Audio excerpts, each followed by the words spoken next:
Have you ever stared at the blank page of your life wondering, how do I start all over at 50, alone and terrified? Well, today's guest didn't just start all over. She rebuilt, reimagined, and reignited her purpose after losing everything she thought her life would be. And let me tell you, it all started with a van, a roll of wrapping paper, and one determined woman saying, I have to wrap. I will travel. Michelle Hensley is not only the founder of the largest mobile gift wrapping business in the U.S. Yes, that's a real thing. But she's also proof that the comeback story can start right where your heartbreak left you. Stick around. By the end of this episode, you're going to be seeing that blank page of yours a little differently. Let's get into the conversation now. Michelle Hensley, welcome to Create the Best Me. This is an honor, and it's going to be an exciting conversation that I can't wait to share with everyone. I know it's going to be exciting. I've read a little bit about you and about the audience, and I'm excited to get started. So great to meet you, and thank you for having me on. Great. Michelle, before we get started, can you please tell the listeners and viewers a little bit about who you are and what you do? Okay. I am Michelle Hensley. Currently, the business that I own is Nifty Package Company. We are the largest mobile gift wrapping business in the nation, and we're also extending out internationally. I have a luxury gift basket, gift fulfillment business. So that's called Nifty Package Company. I am the founder and the CEO, started it with zero and came out of widowhood with, we'll talk a little bit about that, I'm sure, during the podcast, but had to start my life over again. And also I have a training site for women, Michelle M. Hensley, the M has to be in there.com, where women can learn how to start their own mobile gift wrapping business or come for coaching, especially if they own a gift basket business and want to learn how to really understand their clients and differentiate themselves from the average gift basket person. And also the training for any coaching that they might need. But yep, I'm a grandmother of 9. I have 3 sons. They're doing very well, homeschooled my children. And here I am, 61 years old. And we just won the presidential, we're currently the vendor and supplier designer for President Trump, First Lady Melania, VP Vance, Second Lady Usha, and Secretary of State. We did all their designs, and that was a huge blessing and an honor. And so, yep, that's who I am now today. So before you started your business, what did you do? Well, I was a pastor's wife, homeschooling children, running a nonprofit feeding the working poor. And I was also counseling. I have a master's in counseling and a master's in business, but everything I had done was pro bono. So I didn't really understand profit, cost of goods was the furthest thing from my mind. Barely knew how to put gas in my car. I was that 70% of women whose husbands, although it's a wonderful thing that they do, he did everything for me. So it actually put me in a deficit when I was faced with having to rebuild my life. But that's what I did. I started a nonprofit feeding the working poor in 2002, just before the economic crash. And that I was feeding 73,000 people a year by the time that was done. Built a board of directors. It just naturally evolved, with the responsibilities. We were 5-star in finance. We did really well. That now is a micro grant for widows, where they can get a small grant for starting their own business. And so when you became a widow, how did you know what you wanted to do to start your own business? Or how did you know what your next steps were going to be to take care of your family? Sure. Would you like me to give you the backstory so you have a little understanding? Okay, sure. Eric got sick in 2012 with metastatic melanoma. And we were actually counseling a doctor and his wife. And Eric told the doctor, I have a mole that's growing out of control on my arm. And the doctor said, well, why don't you come on in and I will do a pathology and we'll kind of see what's going on. So the furthest thing from your mind is, okay, my life is going to catapult downward. And found out that he had stage 3 metastatic melanoma. And we were at a run to try to get the tumors out. He had like 7 tumors, 3 in his chest area and 4 in his arm. So it already spread and metastasized to 2 different locations. And within 30 days, it went to stage 4 melanoma. And here I was, pastor's wife, trying to support him in everything I did. That was my dream. And I thought that was the life I was going to live for the rest of my life. And now everything had turned upside down. My faith, I have a very, very strong faith. So I felt, okay, that this too shall pass. I never thought I'd be faced with widowhood. I understood taking care of children. I understood feeding the poor, never thought about the widows, ever. It was like, I never even thought, here I'm reading my Bible every day and I'm praying and asking God for wisdom. And then I'm realizing, oh my gosh, I completely ignored and did not understand the life of a widow until I became one. So over the next 2 years, which is what we had to do, is battle through chemo and all the issues that we had to walk through with that. And then had to face the reality. And it was April 2014, Eric had a saddle pulmonary embolism, which was a result of all the other problems he had. The cancer spread to his brains, to his bones, to every part of his body. And that normally would take a life in 3 to 4 minutes because it's an embolism or a blood clot that sits over the heart and the lungs. So you feel like you're drowning at all moments. I couldn't do anything. And for the next 3 weeks, we had to find a place where he would be buried. So it was really interesting and very difficult. But, I just continued to seek the Lord. I was faced with a lot of problems when he passed because I had to take on debt and some responsibilities that I had no idea were really in existence. I didn't know how to pay a bill online. I didn't know how to do anything. So my whole goal is to teach women that are over 50 that you can pick up your pieces and move forward. It's not an easy journey, but you can. And inspire them, to kind of learn. Just driving in the freeway was nerve-wracking for me because everything, like I would bypass streets because you have something called brain fog. And I had no idea what I was going to do. I knew the church would pay me for a year, but after that, my stipend would end.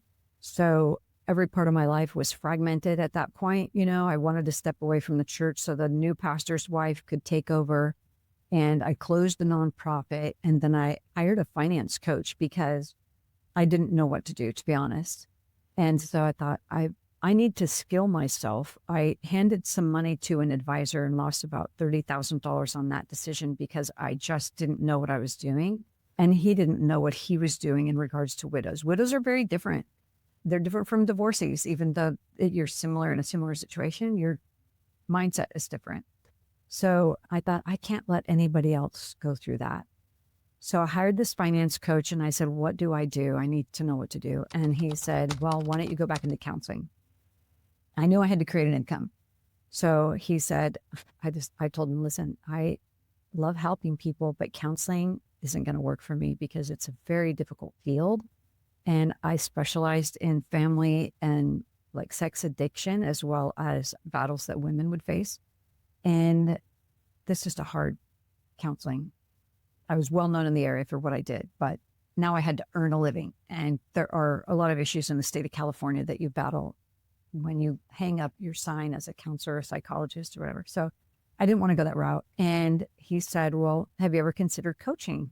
And I told him, I'm not sure what coaching is. And he said, why don't you learn, go study and figure out what that is and come back to me. So this is before Nifty started. So I studied it and I told him, this is for me. I homeschooled my children. I'm very vision focused. I'm not an A-type personality. I am more B-type. I'm very family oriented and my value system had changed. So that seems like a good path for me. But during that same time, I knew I had to create some type of an income. So one of the volunteers in the nonprofit said, hey, Michelle, I've seen your work ethic. Why don't you interview with this man and see if you would be a good fit? And that was a rehabilitation center. And so during that time, I was interviewing with him. He's telling me, you're going to work 6 days a week. You're going to be on call. We're a 5-star company. And all I could think of is I had tunnel vision. I was 51 years old at this point. And I thought, I have grieving children. I have 2 more to launch out. And how am I going to do that? There's no way. So I thought, this is going to fulfill the vision and mission that Eric and I had with our children, which was to launch them and have them be successful, godly, and pay their taxes. That's really what we wanted. So I was driving home that day and I'm like, Lord, is this really the direction for me to go in? How am I going to do this? And I thought, is there any way I could start a business where women could work for themselves when they want and when they could versus have to? I loved the Uber business model, just loved it. So I thought, could I do something like that? Is that even a thing? So, and I was in such a time of discovery because I didn't know a lot. I had a great career before I started homeschooling, but that had been 12, 13 years earlier. So everything had changed in the world at that point. And when I got back to my home, I talked to some of the gals around me. I said, hey, if I start this business, like you could work from your home. I didn't even know it was called remote. And you could work from your home. I could work from mine and we could figure out spreadsheets and things like that. And my son said, you used to have a gift basket business, Mom. Why don't you start that again? So I started. I said, girls, are we ready? And they said, yes. So we started it. Created Nifty, the brand, the first go round. And we started learning to work remote from home. And then I would go out and network. I was terrified, shaking, but I did it. And then grew the gift basket side and then became board certified in finance, life, and grief coaching at the same time. Taught at the local college, practical skills for widows, like bridging the gap from loss or after 6 weeks to 3 or 4 months to a financial advisor. So I didn't want a person like where I was at to experience what I experienced. So I became that person that I needed at the time. And then that went over very well. So then I was hired by a financial advisor because I had specialty certification. So I have a certification that's called Certified Financial Transitionist. So I didn't really know what direction I was going to be heading. I just thought I'm going to try these things because I don't know. And what I did find out is I don't like working as a financial advisor. That's not my gift. I can help you organize them, but I don't want to advise you on what stocks to buy. Money is such a personal thing. So life was more my strength, plus organizing finances. Anyway, during that time, Nifty began to grow. And I had maybe 4 or 5 gals that worked for me. Then I started evolving and changing when I really knew who my avatar was, because really I started willy-nilly. I have a tendency to launch, then learn. So I had a lot of mistakes, a lot of things I had to learn. But I learned to network. I learned to get out there. I learned to speak up and not be so afraid. And even if I was afraid, do it anyway. And then in 2018, so keep in mind, I was working full-time still and the gift basket business was growing, but everyone was working at home. So I would do this at night or early in the morning or whatever. And by that time, everyone had launched. Everyone was out. Marriages took place. A lot of things were happening. And so in 2018, I was praying every day. I'm up early, 3:30, 4 o'clock, seeking God. And I'm looking outside and I see my van sitting there half the time. And I think, gosh, what can I do with that van? It's not being used all the time. So I think, can I wrap gifts? I make gifts. Can I wrap them? Is that even a thing? Can you drive around and wrap gifts? So I put up a webpage that day and I got a call within about 4 or 5 days from one of my current clients. And he said, I hate wrapping gifts. Can you wrap my gifts?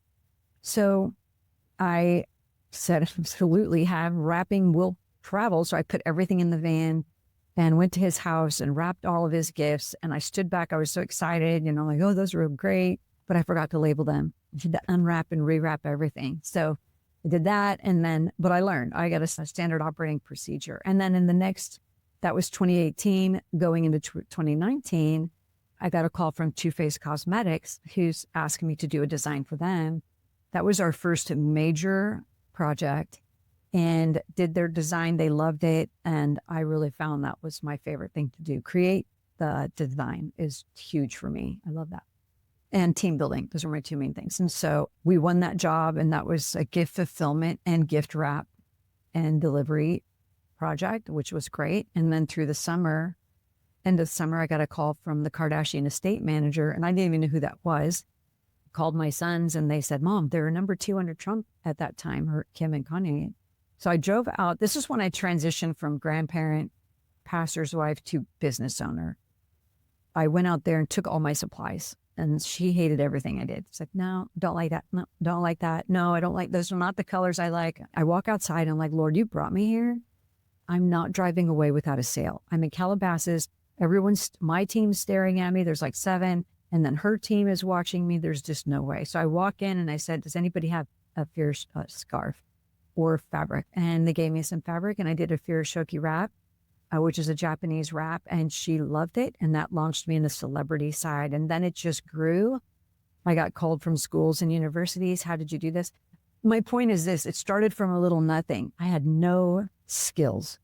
I had to learn everything over again. I have hundreds of books, hundreds of YouTube videos, practices, mistakes, failures, crying. How am I going to survive? And then by God's grace, we're here. And the fact that I get to do what I do is huge. And my team is phenomenal. So that's what I did and how I got there. You know, Michelle, I am so sorry that you went through what you had to go through in order to get there, you know, losing your husband. Nobody wants to go through that. That's right. That's devastating. And especially watching them fight for their life and fight for their life. You're fight right. for their life, and you end up at the other end alone. Mm-hmm. But what I really love about what you said is that you did something that a lot of us women fail to do, and that is just jump in and learn as you go. I think that a lot of us, including myself, we say, well, I'm a college educated woman. Mm-hmm. I can't just jump into this willy-nilly and see where the cards land. I need to be a professional person. I need to take this class, this class, this class, this class. And we overwhelm ourselves with knowledge. And yet 5-6 years, we still don't launch. Mm-hmm. We don't follow our dream. But you took a different approach. Maybe it was because out of need, you know, because you had these children that were depending on you. You had this household that you had to run the entire household at this point, you know, figure out how the lights are going to stay on. And so you just went in there, you did it scared. I know. I love that statement, do it scared. And I think for women, perfection is the enemy of progress. And it's the same with finances. We're afraid to make an investment, or we're afraid to, you know, do something with our finances. And it really is, you know, interesting. I heard one of your podcasts, and it was with Judy Henderson. And it was sad hearing about her story being put in prison. And you realize that every person has a cross to bear. And it was specifically designed for them. And that was the cross that God had given me. I don't wish it upon anyone, you know, I don't. But at the same time, it opened up other opportunities for women later. You know, there is a purpose behind it. You know, so it's, yeah, I appreciate that. Thank you. And you and I are both women of faith. You know, before we go live, 30 minutes before we go live, I usually spend time in my room and I pray for my guest. And I pray for myself. And I surrender the show to God. And I say, you know, let it be your will, not mine. And let whatever messaging comes out of the recording, let it be that thing that person out there is waiting to hear. Yeah. And so I think that may have been the connection between you and I, is that, you know, we're both striving for the same thing, is being able to release that message out there to that one person who is sitting there trying to figure out, what do I do next? What do I do next? And then they listen to your story and they say, my goodness, the walls came down on her. But those walls did not box her in. They opened up, crazy opportunities. Who would in the world would ever think that, yes, you are an educated woman. You have 2 master's degrees. That means nothing in the scheme of the world. You know, really, it's all theory. Yeah, but you did something totally different from what you learned, you know, what your degrees are for, business and counseling. You're not doing that. Well, you sort of are. You sort of are because you are coaching women, and that, that counseling does come in to play. And, the business sort of comes into play, not really, because I have a degree in business as well. You just learn that's theory, what the books teach you, but it's not really, you don't really start learning anything until you apply it. Right. So you wake up one morning and can I pay my staff tomorrow? Like there's realities that you have to deal with. There's a book that was written by, I think it's David Green, the Hobby Lobby, the gentleman who I had my big battle was, okay, I'm not in ministry anymore. And am I really serving God? Like, because you kind of get into that mindset of this is the rest of my life and I'm going to be serving God in this capacity. And then you realize that your whole life is different now. And he made a statement in there that was life-changing for me, actually, in my mindset. He said, your worship is your merchant. Be a good, godly merchant. And if you can be a godly merchant, that supports the work of ministry.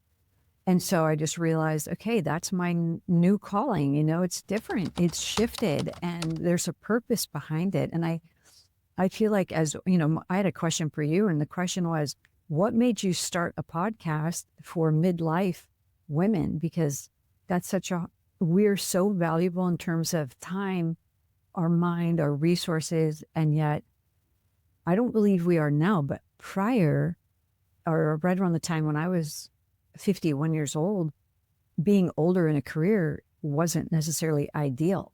And I don't necessarily want to believe that, there's a discrimination or anything going on because you have to the Lord knows your situation. So you have to press in or press through. But what made you start your podcast for midlife? Like, I thought I was very, very intrigued by that.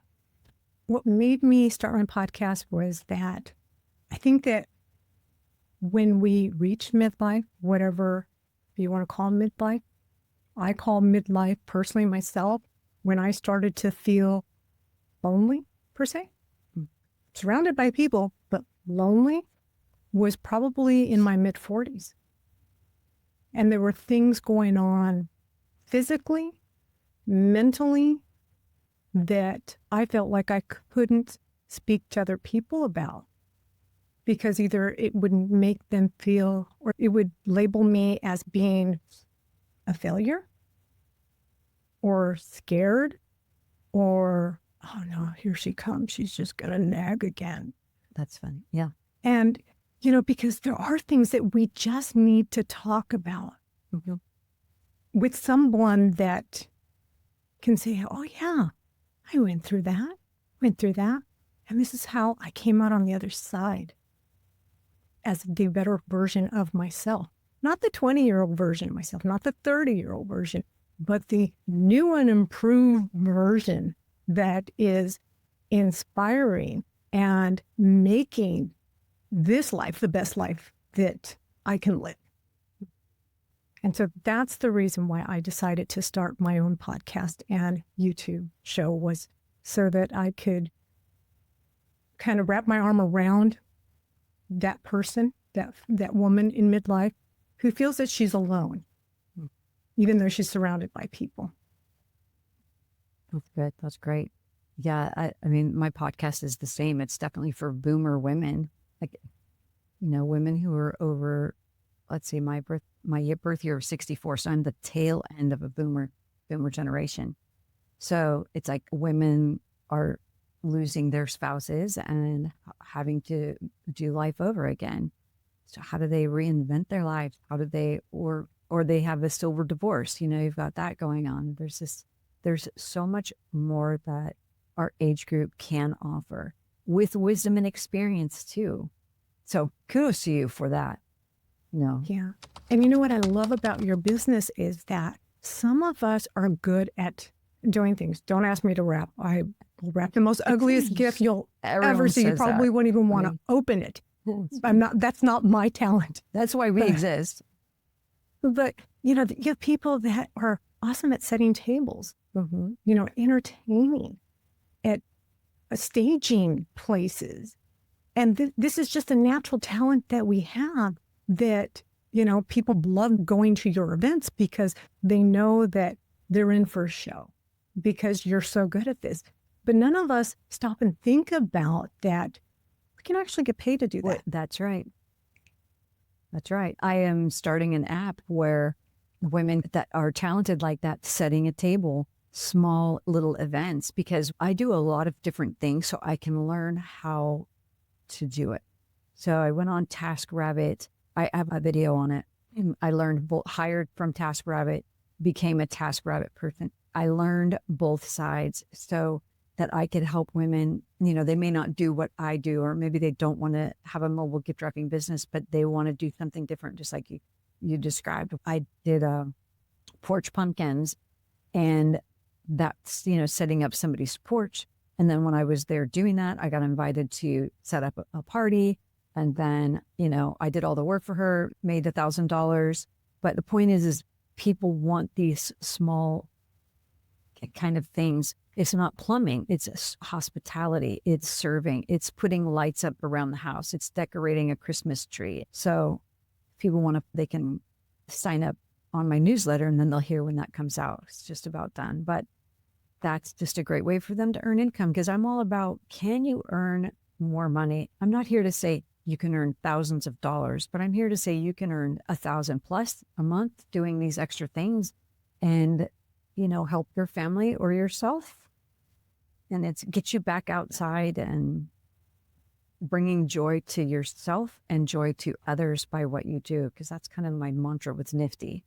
We're bringing joy to a hurting world. And I didn't know how to make a profit before. So I learned that it's okay to make a profit. The Bible tells us to make a profit, be a good steward. So I had to learn and to master that. But, it's learning to save and work and bring joy to both the recipient and you. And that's cool. And so tell me, how do you, because you coach people, you coach women on building their business. How do you untrain them to over-educate themselves and just get out there? It's probably the hardest part. I think people don't understand the value of taking action. And I think sometimes, this can be for anyone, not just females, or women, but when you're learning something, to start applying it right away. Otherwise, you're going to find all the flaws. And what you have to do is go out there and network and start talking. And I did it before I was ready.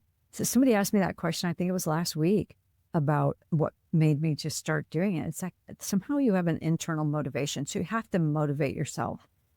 And we've created habits, and sometimes those habits don't serve us well. So it's changing some of those habits to master our time a little better. It doesn't mean you have to work 24 hours a day, but what can you do that's active? So you have to be motivated. You have to internally motivate yourself to do what needs to be done. And then when I'm tired, because there are days I work 18, 19, 20-hour days, then I just can I do one more thing to further my business? Can I do one more thing? Even if it's to write a thank you, I'm very big on handwritten thank you notes. And so if it's just to do one more thing, I think if we could learn just do one more thing, it can be small. I listened to another podcast that you started out. It was when you just recently did, I think. And it was, taking action, just doing one more thing. And it really is just, it doesn't have to be a large life change. It's just adding or doing one extra thing, one extra call. And I think it's different when it's something you're passionate about. It's not like a chore, oh my God, I have to do this one more thing. Mm-hmm. It lights you up. It's not heavy. You just do it. Mm-hmm. And sometimes I think we kind of have an interesting culture right now. It's a little interesting. I do feel like you should love what you do, but I don't feel like that's the case for everyone. I think that growing up for me, it was you were a waitress because you had to earn money. You did these things because you had to create an income. And so some things we're not going to like. There's parts of my business I'm not a fan of, but thankfully I have people who support me, and I have staff now that can help me with some of those things. But at the same time, it's, you still have to do it, in order to grow your business. There are things you're not going to like. Yeah. Mm-hmm. But the end result is you have something that you've built. You have something that you've done. And That's a I'm pretty reward. sure people have asked you this question many times. How on earth did you get this small company to align with these big brands or land these big brands? How did that happen? That almost seems like magic. Well, I get asked that question, yes, a lot. And I'm going to give you the same answer I give to everyone else. It is this. I truly have a faith. And there have been very rough days, and there have been incredibly blessed days. And just how I got the president this opportunity is, it has to be God, because I have the ability. When I was first starting out with the Bieber family, he's playing the piano while I'm wrapping him and Haley's gifts. And it's only the Lord. So I can't give you 5 steps to this. I do that and I teach you and I train you, but my faith is very strong. So I trust the Lord, and then these opportunities come to light, and it's just crazy. We're not this big, giant, financially big company. We're a small company serving incredible clients, and our whole goal is to serve. And every staff person that works with me, beside me, behind me, we serve. And I think that is also part of it. So it's just, we're very service focused, product based. We want to do an excellent job. I want a great reputation, and I pray. And, I've been doing some work. I'll give you a little insight that has not been announced yet. During the inauguration, I know not everyone is a fan of Trump, but I am, because I see some of the benefits of what he's done before. And I've felt sad and sorry for some of the things they've had to go through as a family. It's been very sad. But whether you like him or not, that doesn't matter. The fashion of the gals, the GOP ladies, is huge. I love fashion. And I was very inspired during the inauguration by their clothes. So I created some beautiful high-end gift boxes full of gift wrap, ribbons, videos on how to wrap these gifts according to the fashion. And it's been incredible. So I get this idea in the middle of the night. I wake up, I create the gift wrap for the power suit that Melania wore. And I go to my team. We have a meeting at the end of January, usually end of January, beginning of February, discussing the prior year, what we could have done better and how we can move forward. What do they foresee for the next year with me? And we talk about what I'd like to do. And I told them about this idea I had and that I created this sample wrap already. And they're staring at me like, that's a big undertaking. I said, but the 2 people I want to wrap gifts for are Melania and Elon Musk. And I said that in January. And then the week after, on Tuesday, I get an email from the State Department asking if I would consider designing all the new gift wrap for the 5 main principals. And I almost fell over on my chair. And I thought, this is a dream. So my team and I, we worked incredibly hard, came up with all these ideas, gave them several ideas. And then once they chose us to be their vendor and designer, she said, Michelle, you guys have earned this. You've worked so hard. So I think Spurgeon said this, pray as if it depends on God and work as if it depends on you. And I think if you keep those 2 principles in your mind, you can't just pray that money shows up in your mailbox. So I do that. You have to work, and we've put in the work to do it. But at the same time, I've put in the prayer. Yes, you have. You have. Michelle, what are 3 pieces of advice that you would give that woman over 50 who is now either a sober divorcee or a widow?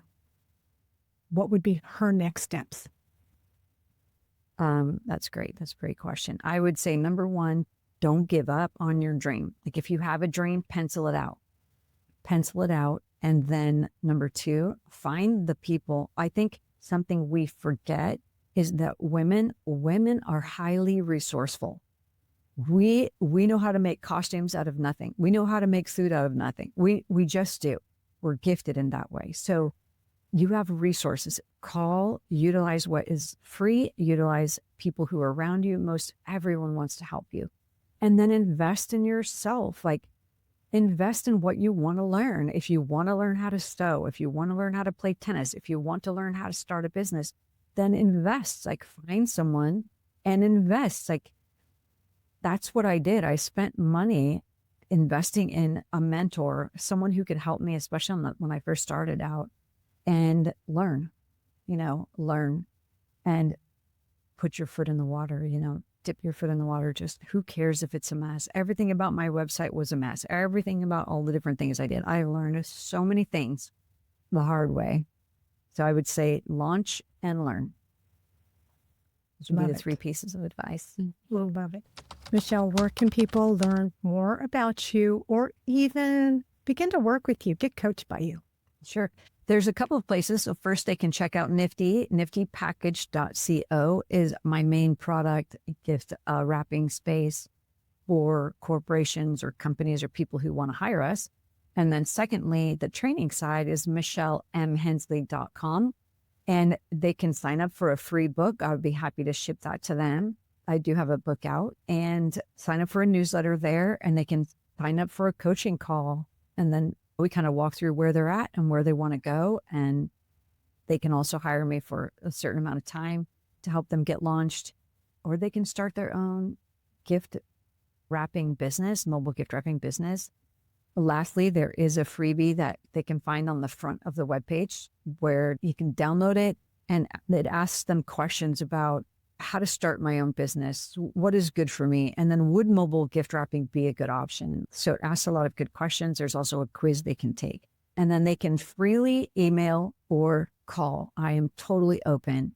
So my email is michelle@niftypackage.co. And my phone number is 714-863-6058. And I'd love to be here to serve you. Thank you so much. Michelle, this has been an honor to have you on the show. I will link all your information in the show notes so that people can connect with you. You are an inspiration. Thank you, Carmen. Thanks for having me on. It's been an honor. Thank you. So remember that van we talked about in the beginning?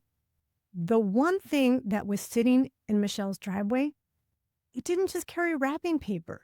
It carried courage, creativity, and the beginning of a brand new chapter. Michelle's journey is living proof that even after unimaginable loss, her story isn't over. It's just beginning. And maybe, just maybe, it's time for you to pull your own metaphoric van out of the driveway too. If you'd like to connect with Michelle or explore how she's helping women over 50 create meaningful income doing what they love, head on over to createthebestme.com/EP130. All of her links, tools, and free assessment questions are waiting for you there. Come back next week for another amazing episode created just for you. Until then, keep dreaming big. Take care of yourself. And remember, you're beautiful, strong, and capable of creating the best version of yourself. Thank you for watching. Catch you next week. Bye for now.